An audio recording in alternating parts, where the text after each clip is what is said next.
আসসালামু আলাইকুম বন্ধুরা, আশা করি সবাই সুস্থ আছেন। বন্ধুরা, স্ক্রিনে বর্তমানে আপনারা মিনা আল ফাহাল নামে ওমানের উত্তর পূর্ব উপকূলে রাজধানী মাস্কাটের কাছে অবস্থিত অত্যন্ত গুরুত্বপূর্ণ একটি উপকূলীয় এলাকা এবং দেশের প্রধান জ্বালানি কেন্দ্রের দৃশ্য দেখছেন। এটি মূলত ওমানের অপরিশোধিত জ্বালানি তেল রপ্তানির মূল হাব হিসাবে কাজ করে। এই টার্মিনালটি ওমানের অর্থনীতির মূল মেরুদণ্ড। ওমানের মূল রপ্তানি এই টার্মিনালের উপরই নির্ভরশীল। দেশটির অভ্যন্তরীণ বিভিন্ন খনি থেকে উত্তোলিত প্রায় সমস্ত অপরিশোধিত তেল পাইপলাইনের মাধ্যমে এই মিনা আল ফাতাল টার্মিনালে নিয়ে আসা হয়। এরপর এটি থেকেই জাহাজের বিশ্বের বিভিন্ন দেশে রপ্তানি করা হয়। ওমান দৈনিক প্রায় 10 লক্ষ বা 1 মিলিয়ন ব্যারেল জ্বালানি তেলের সিংহভাগই এই টার্মিনাল দিয়ে বিশ্ববাজারে যায়।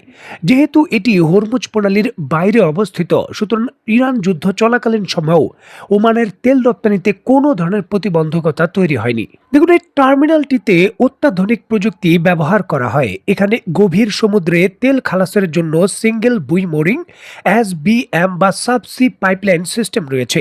এর ফলে বিশাল আকৃতির সুপার ট্যাঙ্কারগুলো, যেগুলো সাধারণত বন্দরে ভিড়তে পারে না, সেগুলো গভীর সমুদ্রে নোঙর করেই সরাসরি তেল লোড করতে পারে।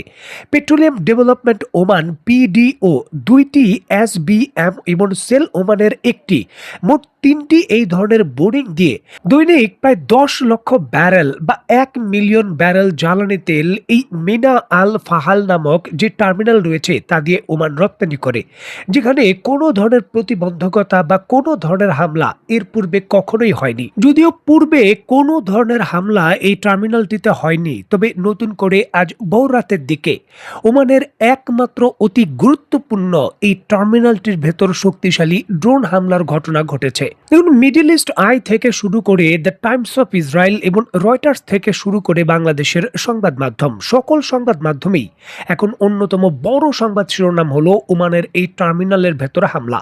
আন্তর্জাতিক সংবাদ মাধ্যমগুলো বলছে, বিস্ফোরণের টার্মিনালের সমুদ্রে অংশে অবস্থিত 2টি সিঙ্গেল বুই মোরিং SBM-1 এবং SBM-2 দুইটিরই কিন্তু ক্ষতিগ্রস্ত হয়েছে। আর এই বুথগুলোর মাধ্যমেই গভীর সমুদ্রে বড় ট্যাঙ্কারগুলোতে অপরিশোধিত জ্বালানি তেল লোড করা হতো।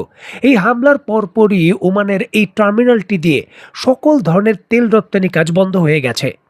বিভিন্ন গোয়েন্দা সংস্থার পক্ষ থেকে দাবি করা হচ্ছে এটি সন্দেহভাজন সম্ভাব্য ড্রোন হামলা। তবে ওমান সরকারের পক্ষ থেকে এখনই এই হামলার কারণ অফিসিয়াল বা আনুষ্ঠানিকভাবে নিশ্চিত করা হয়নি। দেখুন, ওমান সরকার এটা নিশ্চিত করতে চাচ্ছে না এটা মিসাইল হামলা বা ড্রোন হামলা। তারা সম্পূর্ণভাবে নীরবতা পালন করছে এবং এই হামলার সঙ্গে সরাসরি কারা জড়িত সেই বিষয়ে ওমান কোনো মন্তব্য করেনি।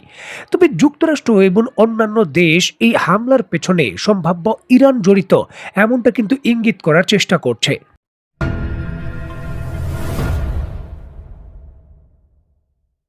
দেখুন, ওমানের একমাত্র গুরুত্বপূর্ণ তেল রপ্তানির প্রধান টার্মিনালে এই যে শক্তিশালী হামলা হলো এবং তেল লোডিং আপাতত বন্ধ, ইস্যুটিকে কেন্দ্র করে পশ্চিমা বিশ্ব, যুক্তরাষ্ট্র এবং এই সকল উপসাগরীয় মিত্র দেশগুলো এই হামলার বিষয়ে ইরানকে ইঙ্গিত করলেও ওমান আনুষ্ঠানিকভাবে ইরানকে ইঙ্গিত করেনি।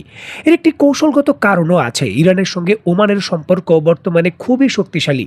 বিশেষ করে উপসাগরীয় অন্যান্য দেশের তুলনায় ওমানের সঙ্গে ইরানের সম্পর্ক খুবই শক্তিশালী, যার জন্য মধ্যস্থতাকারী হিসাবে ওমানের যে কোনো ধরনের আলোচনার প্রেক্ষাপটে যুক্ত হওয়ার বিষয়টি বড় ভিত্তিতে দেখা যায়। ইরান এবং যুক্তরাষ্ট্রের প্রায় 2 মাসের কাছাকাছি সময় ধরে যে সামরিক টেনশন চলছে, এই সময়ের মধ্যে ইরানও আনুষ্ঠানিকভাবে ওমানের বিরুদ্ধে এমন কোনো অভিযোগ করেনি যে ওমানের আকাশ ব্যবহার করা হয়েছে ইরানের বিরুদ্ধে হামলার জন্য, যেটা উপসাগরীয় অন্যান্য দেশ যেমন সংযুক্ত আরব আমিরাত, কাতার, কুয়েত বা সৌদি আরবের বিরুদ্ধে অভিযোগ করেছে ইরান, এবং সেই সকল দেশের ঘাঁটি এবং তেল ক্ষেত্রে হামলার ঘটনাও ঘটেছে।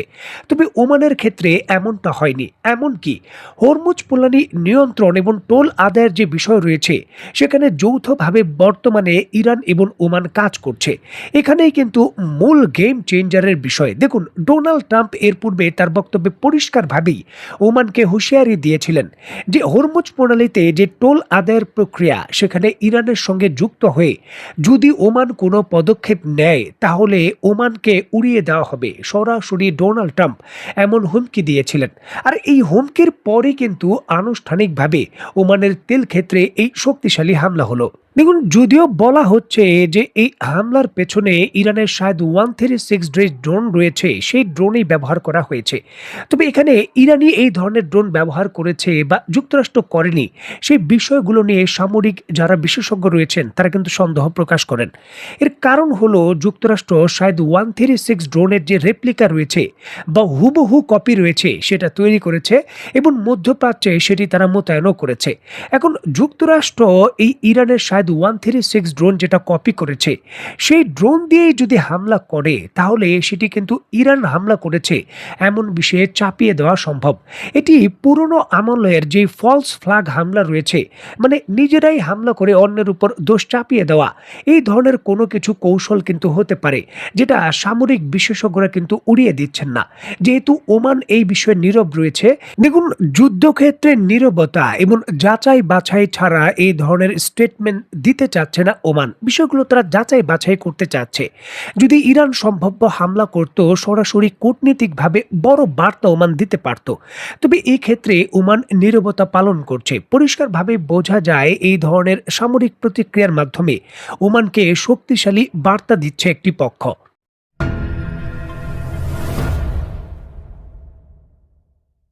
দেখুন, মধ্যপ্রাচ্যের বড় বড় তেল সমৃদ্ধ দেশ যেমন ধরুন সংযুক্ত আরব আমিরাত, সৌদি আরব বা কাতার, কুয়েতের মতো দেশ, তারা বর্তমানে হরমুজ প্রণালীতে বিভিন্ন ধরনের জটিলতা থাকার কারণে তেল রপ্তানি করতে পারছে না।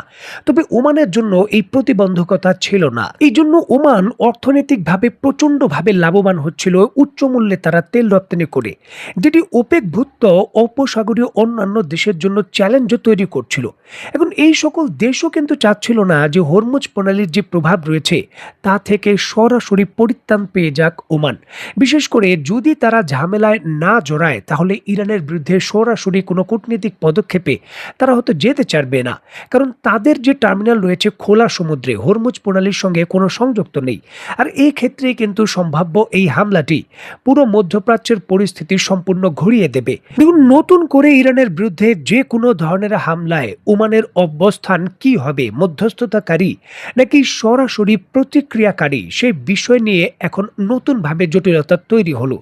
সম্ভাব্য এই হামলা যুক্তরাষ্ট্র এবং তার যে জোটবদ্ধ দেশগুলো রয়েছে তাদের পক্ষ থেকে পরিষ্কারভাবেই বার্তা, নতুন কোনো সংঘর্ষ হলে এবং ইরানকে সহযোগিতা করলে ওমানের সার্বিক পরিস্থিতি কি হতে পারে, এবং শুধু উপসাগরীয় দেশগুলোর তেল ক্ষেত্রই নয়, এই হামলা বা আঞ্চলিক যুদ্ধে ওমানের যে তেল ক্ষেত্র রয়েছে সেগুলোও টার্গেট হতে পারে, এটিও কিন্তু একটি পরিষ্কার বার্তা।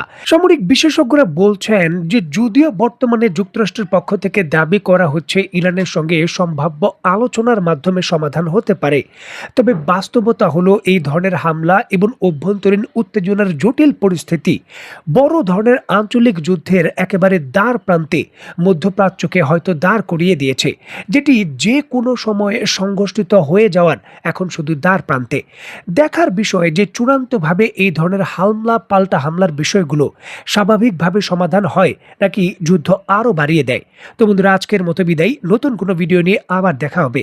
সেই পর্যন্ত সবাই ভালো থাকবেন, সুস্থ থাকবেন এবং বাংলাদেশকে ভালোবাসবেন। আল্লাহ হাফেজ।